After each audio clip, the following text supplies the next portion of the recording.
First, a little word about the pilots, your streaming pilots. Since we have been doing streaming with Flink really fast, we needed actually pilot suits so we can continue doing it. So just a few words about us. For today's menu, will be the following. So a little word about Big Telecom. Next, we will talk about data value and streaming analytics. We'll present the use case we are here for, the challenges we faced, the streaming analytics with Flinks, and finally, the results we obtained. OK, so who is Bouygues Telecom? Bouygues Telecom is a full-service communication operator. We have about 15 million clients mobile and fixed, and about just 3 for fixed. At Bouygues Telecom, we love technology. We are the first operator to provide an Android TV box. We are also the leader in Volt, which is the voice over LTE. And we stand for a very innovative company. We also provide to our customer the best of the technology. So we provide the 4G and 4G+. And since last year, we provide the ultra high-speed mobile. And our customer can go to internet with a free 300 megabytes per second connection. We have a very good national coverage in 2G and 3G plus and 4G. Thanks to our mobile site, we have 2,000 network experts, but we don't do just network experts. We are also a big data expert. Let's present our big data platform. So, last year, when we were here, we presented Lux for logged user experience, our big data platform, which its initial goal was to produce mobile quality of experience indicators based on massive equipment, network equipment data logs. We are speaking of billions of events a day. The system provides a quality of experience instead of a quality of service, which is different because we see the events and the happening of the events on the side of the user and none of the side of the equipment. And also, the system provided real-time diagnostic features, less than 60 seconds latency, less than 60 seconds latency end-to-end. The system provides some reporting functionalities, BI, and especially real-time alarming functionalities. To give you an idea, leaks and numbers, last year we had around 120 users. We were running 5 Flink streaming applications in production, processing around 4 billion raw events a day. And today, our cluster growth and the number of users also, we have around 300 users, and we are running 30 Flink applications in production 24/7. So those applications process around 10 billion events a day, raw events, and totally we have about 2 petabyte storage capacity on our cluster. Next. Before sharing the use case with you, I'm going to speak a little about our vision of the analytical data value and the streaming analytics. And to do this, I'm going to start with these 2 axes, time and data value. It's true today, or nowadays, data is the new black gold, but its real value depends heavily on the way it is used and on the time the data is produced compared to the important event occurrence. So let's say at t equals 0, we have an important event that will happen. We can actually start analyzing data even before the event occurrence, thanks to predictive analytics. Since predictive analytics will produce some insights about what will happen at t equals 0, even before the event occurrence. But unfortunately, those insights are the value isn't really so important. It isn't the maximum value. The maximum value is actually obtained with stream analytics. Stream analytics will analyze the data as the event occurs, so the value of the data will be at its max. But unfortunately, also, the event of the value of this data produced from the event occurrence will decrease fastly as the time goes on. As the moment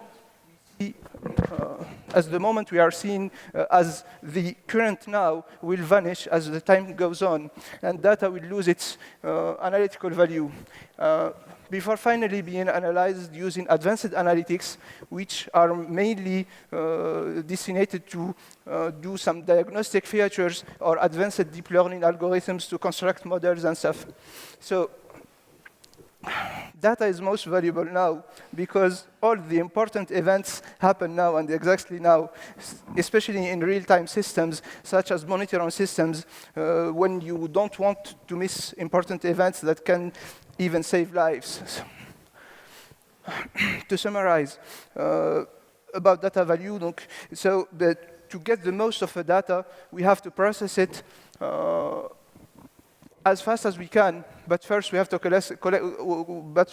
collect it also faster, and also analyze it and create added value, so we can take the right decisions as fast as we can. So the most important piece of data must be analyzed faster to produce most valuable results as a result.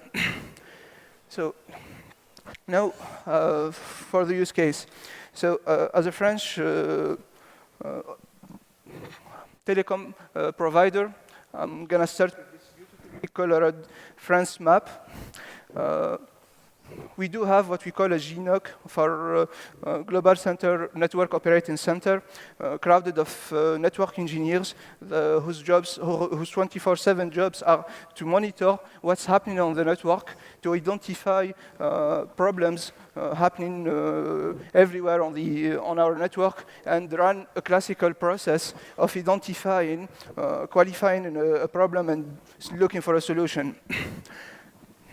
On the other side, we have our customers. So our customers are the same thing 24/7, passing their days, making calls, sending texts, sending messages, surfing on the net, making use of the technology we are making available for them.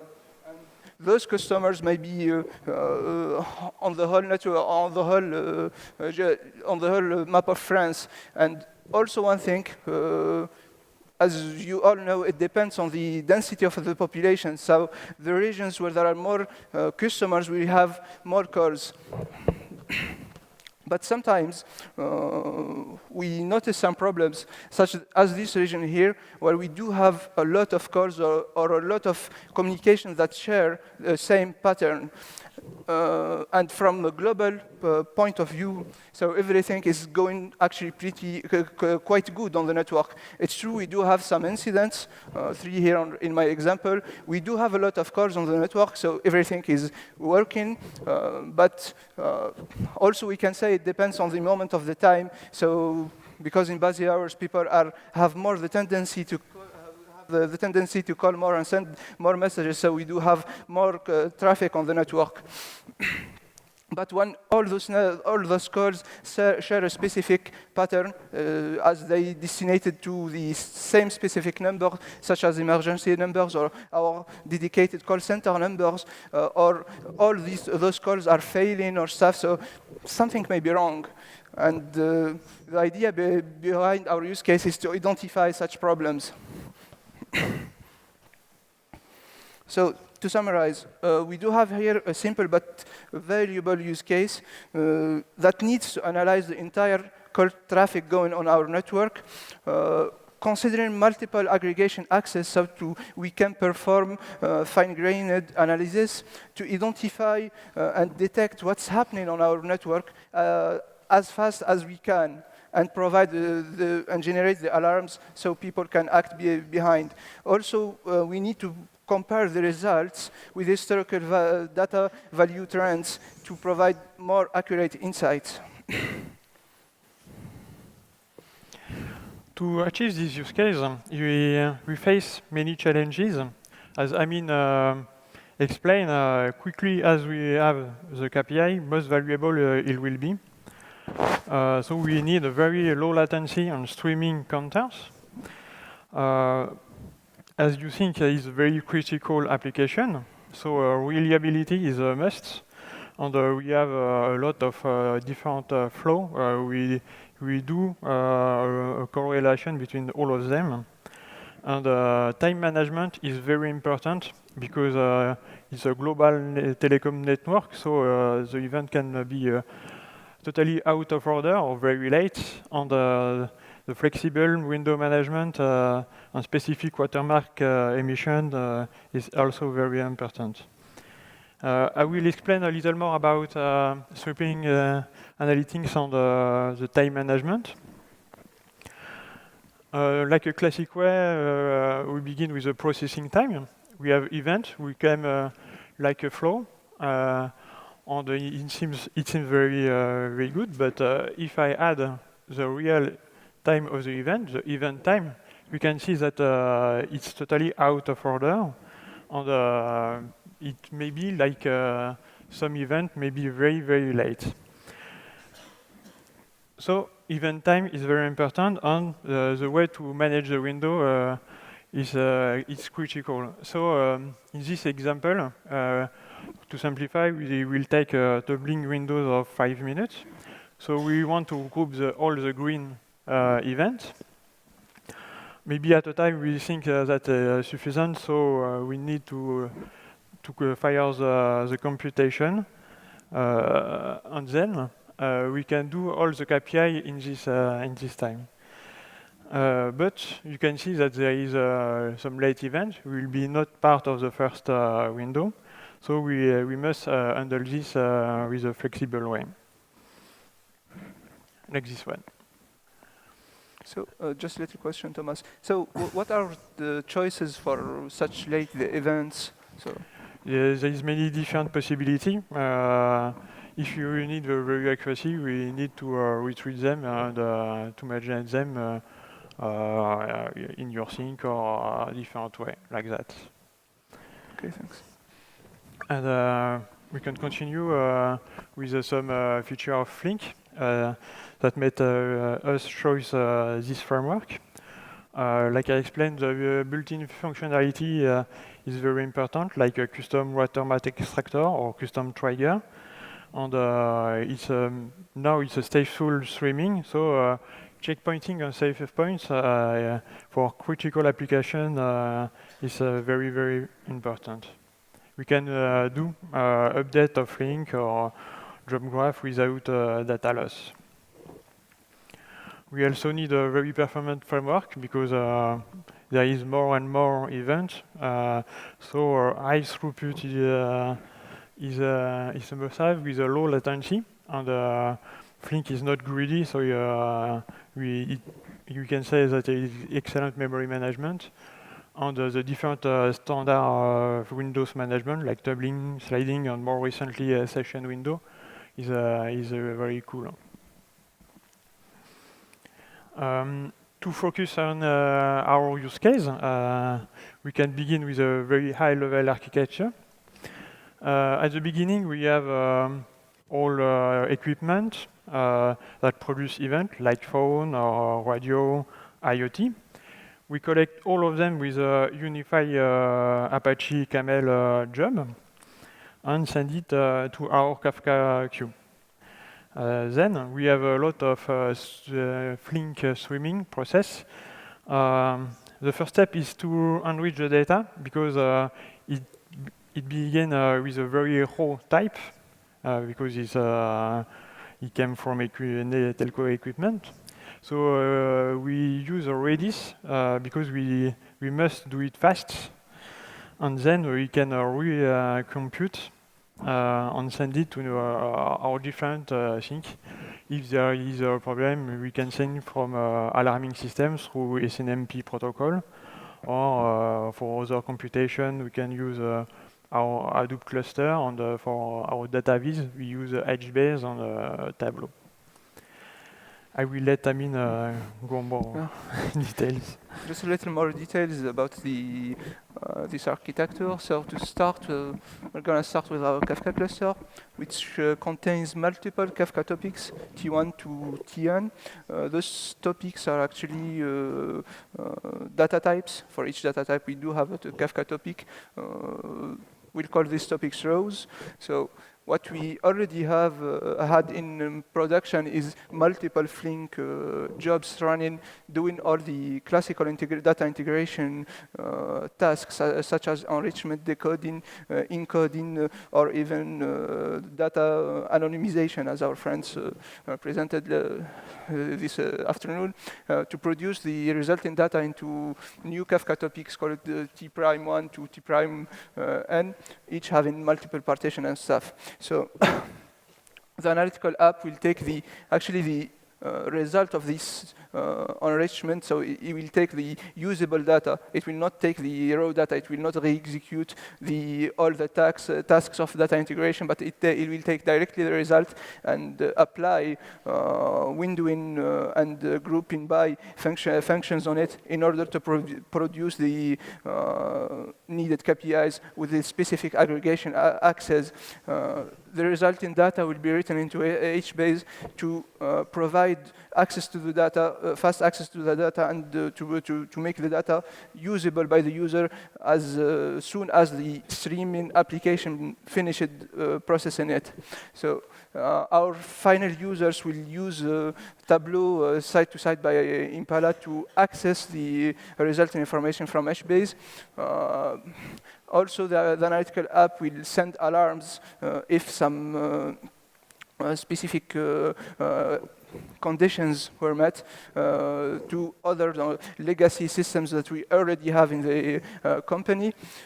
But during the developments, we had some big problems with HBase analytic capabilities since we had a huge volume in output. So all the operations such as average sums and stuff were really complicated to achieve. So we had to write the historical data into HDFS in Parquet format and then access it using Tableau for final results and for historical data comparison. Just to note, the analytical app will write uses HDFS and as a state backend and writes some metrics into Grafana, StatsD, and Grafana in order to follow what's happening in our analytical app, such as the current watermark, the max event timestamp, that we processed, and other metrics that help us follow what's happening inside our application. We can go a little fast because I know there is a lot of very good engineers. I can give some application detail. We begin with multiple import topics. Then we must filter because we only want to keep the only valuable records from all global networks. Then we must do an union from all of them, extract to have the event time of the events, regroup, and do our windowing. In this use case, it's a doubling window. Then we have a custom trigger. Like I explained, we need to manage some late data. It must be very configurable. And then we produce the KPI and send it to our sink. In this case, it will be HBase. We can share with you some production metrics. It concerns just this use case. We keep a very low latency with a very high on input and output. We can see that we have a lot of event or KPI per window. My turn. So to show you, just to give you an idea of the result from a data viz point of view, so we'll get back to the global network operating center, and we're going to focus on this screen. And first, we're going to focus on the two upper histograms that show two types of data. On the right, we have the traffic from the mobile network, and on the left, you're right, it's my left. So the blue one is the traffic from the fixed line network, and the green ones is the traffic from the mobile line network. You can see there is a white line in both histograms. This shows the historical data trends over the past weeks to have more accurate insight about what's happening. And also you can notice there is a difference between the colors on each the histogram, and this shows the portion of traffic destinated to public customers versus to professional customers. And as you can see, the global number of calls happening on the network is almost in the average number of calls we had last week. So there is no global anomaly, no visible global anomaly. But if we get back to the two maps, we can see there are two circles. The first one in Douai lens and the second in Châteauroux, and those shows actually two incidents where people are really are trying to call but can't reach their destination. Also, there is an active incident in the region, so the network controller can now make this incident more important and more make it a high priority of the day or of the next hour and treat it as fast as they can. So this is it, I guess. Just to summarize the benefits from a business point of view, we have now we combine two things. We are monitoring the network using the equipment alarms and also the customer experience, since we are basing our alarming system on a customer experience, which is calling or trying to call or some pattern on a certain number of calls. Also, we reduce the incident time detection, especially the kind we presented earlier. We help the people at the global operating center make the choice which incident is more important than another with the maps we were showing before, and for sure we reduce operating costs. And of course, we have some difficulties to achieve this use case. The first is we manage all the network systems, so we have a lot of data, a massive amount of data. And no is a stateful application, so SafePoint and checkpoint cost is something to manage. HBase have some, for us, analytic limitation. It's very difficult to tune for read or write, but not both. If you choose to have a read, you will have some problem to write. And if you choose the write, you will have a long scan over your HBase. And there is a lot of out-of-order events who come from our equipment. So, what next? What next? We are very interested with Kudu, of course, because it will work around about the HBase analytic limitation. We see that streaming SQL will be a very cool feature. And of course, application monitoring and industrialization for critical application is something to see very important. Yeah. So also some Flink CLP, I was talking about specific patterns, so maybe we'll be moving some of our code to CLP to detect patterns of events and generate more accurate alarms. And that was all for us. So.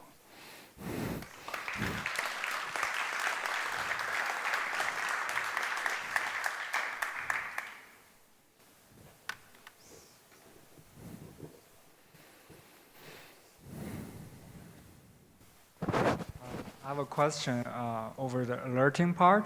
Yeah. Alarming part. Yeah. So, did you implement within the Flink job, or you have a like separate running Flink job for alerting? I saw you like had a arrow, like directly to... Yeah, the arrow is pushing alarms into external systems. So the alarm is implemented into the Flink job. Ah, okay. So the Flink job will generate the alarm to the external system. Okay. Yeah. But do you push it into a key value store? Or, I wonder, what do you do with the... Today it's SNMP. So SNMP I don't know protocol. if you know TMIP. Sorry? So TMIP, HP TMIP, so their legacy monitoring system widely used at our company. So we are just fitting all the Flink, our Flink applications into the system. So we developed a sync, a Flink sync that pushes data into using SNMP protocol into TMIP. Okay, thanks. Yeah. Welcome. 2 questions. Can you share more on how do you generate your watermarks? About the watermarks, I'll... Yeah, I saw that there is some new watermark feature. At the beginning, we have an old version of Flink, so we have create a watermark emission. We take the old events who comes and take the highest event of our network. Because we do some statistic and we think that doubling event, if you have a very, very late event, you have to have the old event from watermarking. And was that a real room that you showed on slide 22? Huh? On slide 22, was that a real room with a screen? Is that something that you have?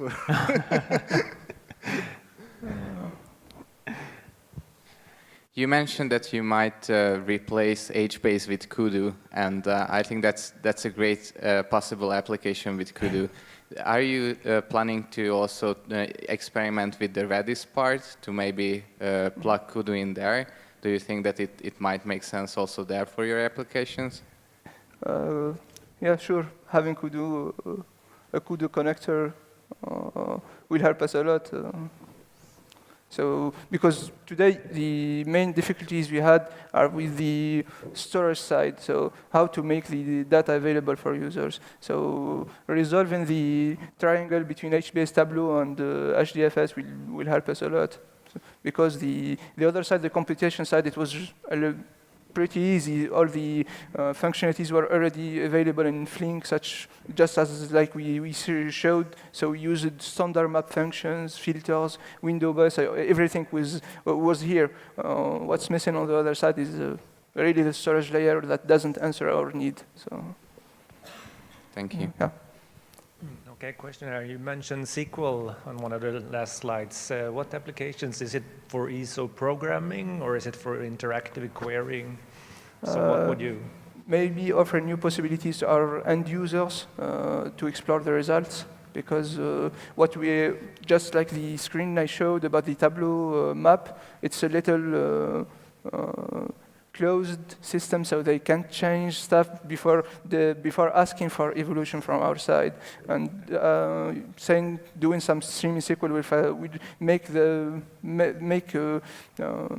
availability of new features from our side easier. Thank you. Thanks a lot. Yeah. Thank you.